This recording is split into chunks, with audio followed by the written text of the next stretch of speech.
Do you understand the steps to go from offer to settling a property? The way that this world works is exactly like a game of tennis. Together with Joe Tucker, property investor and founder of Property Principles, we bring you a clear understanding of the details you need to know to avoid nightmare settlements and move easily from offer to owning the property. The core point is taking control in step 1 and 2. Do all the prep work. What work do we need to do? Can we get access to do that work? But you just can break it down pretty simply.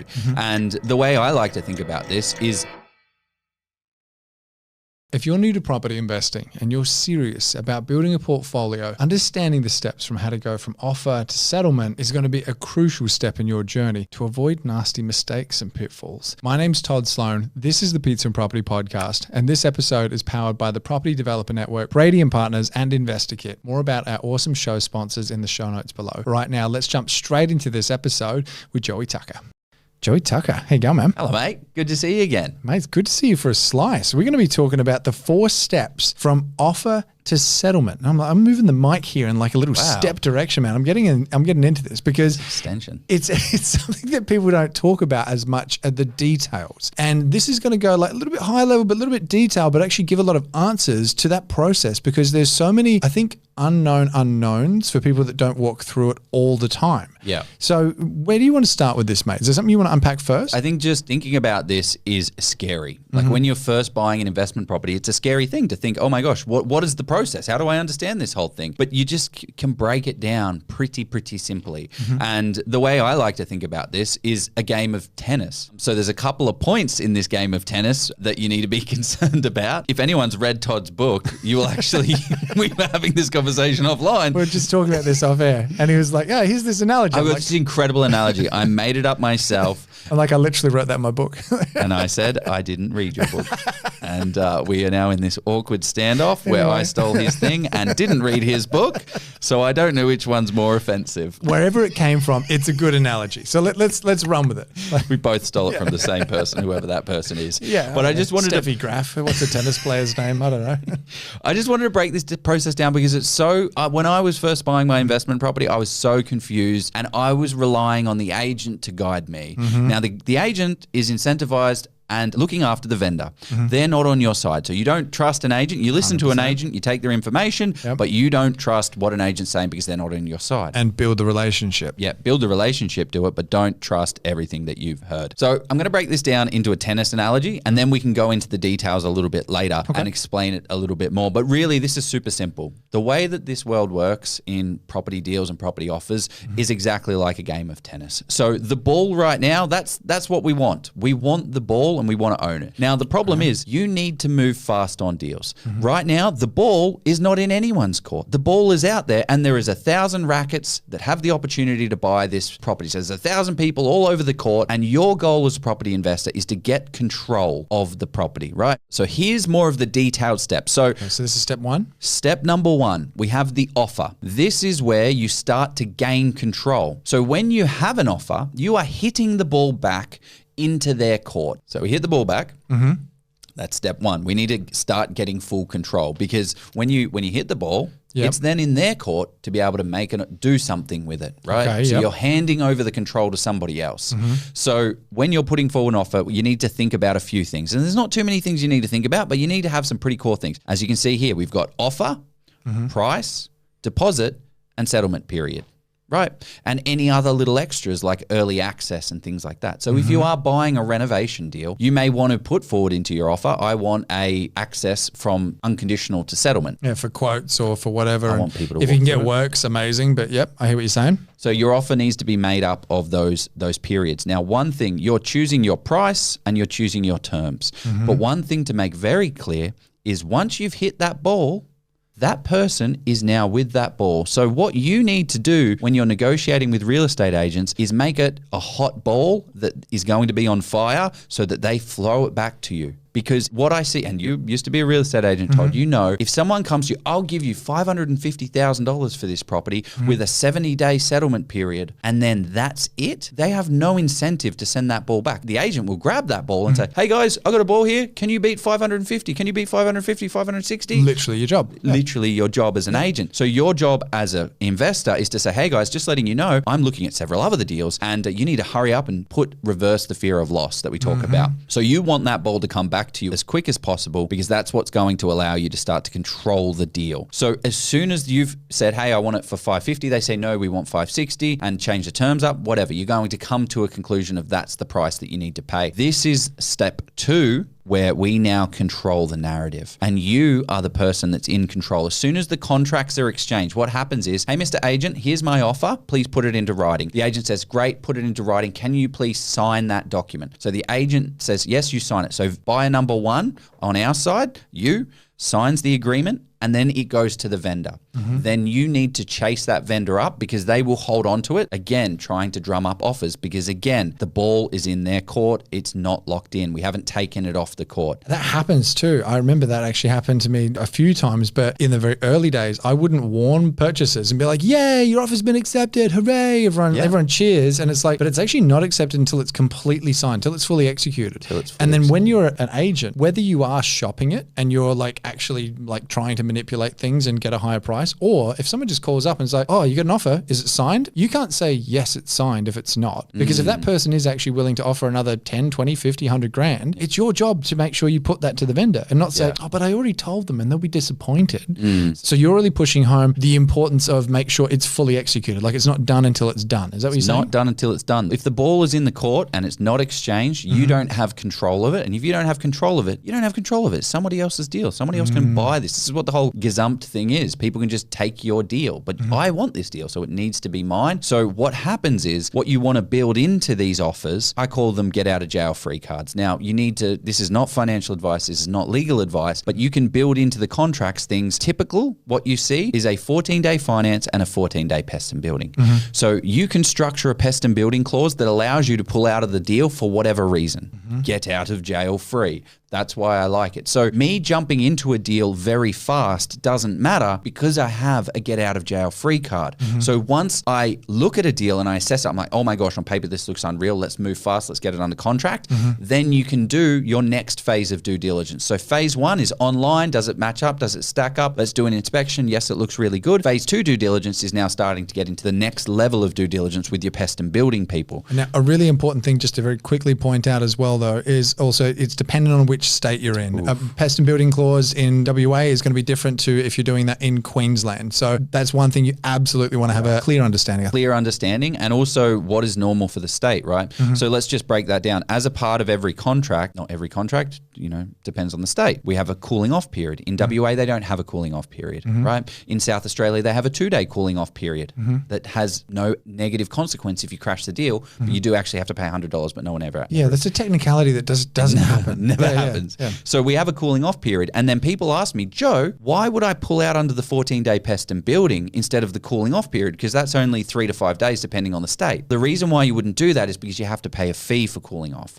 I'm not cooling off on this property. I'm doing a pest and building in day 7, day 8, finding out that there's stumping issues, renegotiating that to get $30,000 off. They say no, then I'm pulling out of the deal. Sorry, I believed this to be true when I got the property under contract. It's got stumping issues. I'm getting out of the contract. And the fee that Joe's talking about is 0.25%. So it can actually be like a significant fee. We can be talking thousands of dollars. It's like, not just like a couple $100. Yeah, it's like $2,000-$3,000. Depending on obviously the price of the property. But also, and if you're wondering why is that the case, it was to stop people going, I'm just going to get 10 contracts on all of these different properties, take control of all of these different vendors, and then just crash 9 of them and walk away. Because I actually did see that happening in South Australia. I would do it. It was kind of annoying. Yeah. But yeah, you can't really without that same kind of consequence. Yeah, exactly right. And this is where understanding the state is very important as well, because a place like South Australia, I want a clean offer. And I've got a very good pest and building guy who can do the pest and building within the 2-day cooling off period. So my offer in South Australia looks like this: 14-day finance, 30-day settlement, and that's it. And then I come across the agent that has the exact same price, but their offer is 14-day pest and building, 14-day finance, 30-day settlement. But I'm like, no.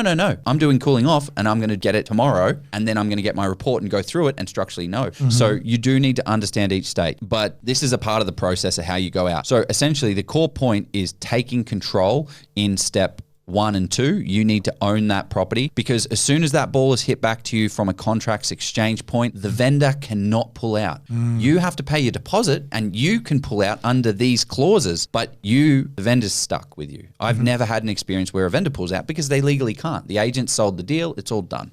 It's actually the last thing that I'd do before I'd sign a contract with the vendor is I'd actually physically hold my hand over the part of the contract. This is before we did the DocuSign, and I would actually explain that and say the purchaser has a 2 business day cooling off period. You have nothing. If there's any questions or anything you don't understand, now is the time to ask them, because once you sign this, that's it. We're done. We're good. But we're done from your side. They can still pull out. And I never actually had anyone go no, but it's like that to me is something that needs to be made really, really clear to people. But for the purchaser's side of things, you're really holding all the cards now, because like you've just explained, the purchaser, if you structure it right, still can pull out or have get out of jail free cards. Yeah. You have created the opportunity to control. You've taken the control away from the vendor. Whereas when you're stuck here in this offer phase and thinking, oh my gosh, what about this? What about this? The deal's gone. What about this? What about that? Well, how about you take control of the property and secure it under get out of jail free clauses like the pest and building or the due diligence. Now, agents won't accept those. Sometimes it might be agreeable to get a structural pest and building, which, each state is different, but you can have different types of pest and building. So make sure that you have a really good conveyancer on that side of things. So step 2, 14-day pest and building, 14-day finance, which is typical. However, everything is negotiable. I have put in 21-day finance clauses in like regional locations because I know, just letting you know, guys, like we're not going to get a pest and building. Because you're a real estate agent, we're not going to get one. So I'm just going to put 21 in. Is that okay? The good news is as well, now this is a little bit of a buyer hack and don't, use this abusively. But the real estate agent signed up the client. They've then put it on the market. It's been a couple of weeks. Then 21 days later, we then get a offer and all of the buyer demand is gone. So when you come back 21 days later asking for a negotiation, you have more control, more power, because there's no more buyers. Those buyers have just gone off and bought other stuff. So the agent's like, oh my gosh, whatever they say, if they ask for a $10,000 reduction based on the pest and building because there's a couple of grand worth of issues, their kind of hands are a little bit tied. If you're ever wondering why an agent doesn't actually put under contract on a listing and you're like, oh, that annoying agent, why didn't they just tell me it was under contract? This is actually why. It's to actually try and continue to build up that competition, those potential buyers, because of exactly what Joe's talking about. Because if you've sold to someone that's going to do that to you, you need to know that you can step in for your vendor, because otherwise Joe's bang on here. That can really kill your deal and put you in a very weak situation. But again, as the investor, that's your job. This is the tennis match. This is now hitting the ball back in a very strategic way with quite a bit of spin on it. I don't know if do you hit it with spin? Is that what you do? Yeah, that's good. I don't know. I mean, look at me. I'm not a tennis pro. Let's go. I'm not a tennis pro. I think I referenced Steffi Graf before. That shows how much I know about tennis. We now have ultimate control here. But the other thing that I want to point to is when you're dealing with real estate agents, you're always negotiating. Never show your hands. I've heard of buyers that are like, oh my gosh, thank you so much. We got this property under contract. It is the best thing ever. I'm loving it. It's the best. It gives me everything that I need. And then when they go back to negotiate, the agent already knows, dude, there's no way you're going to pull out over $6,000. For me, it's like, hey, I like the property. I really like it. I really like it minus $6,000 because of these issues. So you have to fix them. Otherwise, we're pulling out of the deal. I'm not emotionally attached to it. I'm not emotionally involved. And not only that, but could you let me know by tomorrow? Because I don't want to put time pressure on you, but we're actually getting time pressure from another agent at the moment, which is our fallback, which we would rather pull this deal together. However, if we have to, we're going to go to that one. We just don't want to miss out on both of them. And then instead of being like, make your mind up now, you are putting time pressure in a very strategic way back on them. This is good, Joe. I like this. I like it. So the most important step number 3, all of the key points here are 1 and 2. You really need to optimize and do 1 and 2 down so that you can control it. Because as soon as we get to step number 3, as soon as that property goes unconditional, you are going to get in trouble if you try and pull out of this deal, and you're going to lose your deposit. So we have step number 3 here, which is unconditional exchange. This is where you need to pay the deposit to be able to then own the property legally. Like there's no way out. As we've written here, no way out. You can't get out of the deal even if you tried without losing deposit and then risking anything else. So any negotiation, anything that you do needs to be done on this. And some of the negotiations that you should consider at stage 2 is getting things like works done. So you do the pest and building, it would be great to have access for early trades to do quotes, because this period between we've done 14-day pest and building and finance, it's now 30 days to settlement. We've still got 15 days. Let's take advantage of that and get the property manager out there and find out what do we need to do to get get this rent ready so that we can then get our tenant in faster. So I see people just wasting this time between unconditional, and no, that's 2 weeks worth of rent that you're losing. So do all the prep work. What work do we need to do? Can we get access to do that work? If this is stuff that you've put in step number 2 as well, by having some kind of we're allowed to have access for an open, and you're not always going to get it. Yep. And a lot of the time, going back to step number 1, get it under control first. Because if you're putting an offer forward like subject to this and that and this and that and that, it's like, okay, you just look difficult. But if it's something you can negotiate in later, then that's potentially, especially when you're negotiating B&P, it's like, okay, maybe you can't get exactly this, but all right, throw in a bit of this and this as well. And it's not going to cost them anything, but it's going to save us some time and holding costs. Yeah. Then when you get into this stage here, step number 3, I see exactly what you're talking about. It's like, now put all of that into action. Yeah, exactly. So a prime example of this is my most recent purchase. We bought this property for $650,000. We negotiated under the pest and building. There was like $5K worth of stuff. This property sold for $650,000 3 years ago. So there was no way in hell that vendor was going to sell me that property for less than $650 because he sold it for $650 3 years ago, and it's a slap in the face. And as Aussies do, I don't like that. So what I did instead was negotiated a 90-day settlement. Why is that important? Because I don't own the property, and then I'm not paying interest on that negotiation.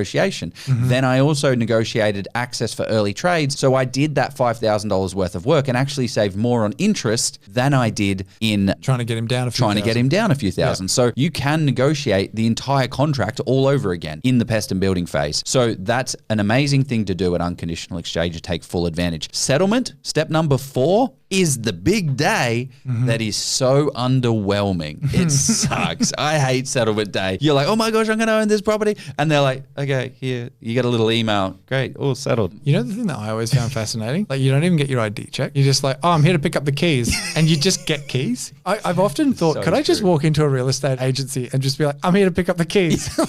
Just randomly pick up keys? Which one? Oh, he sold it, that agent. Yeah. Oh, John. Yeah, John. 1, 2, 3, 4. Oh, yeah, okay, yeah, sure. Sick.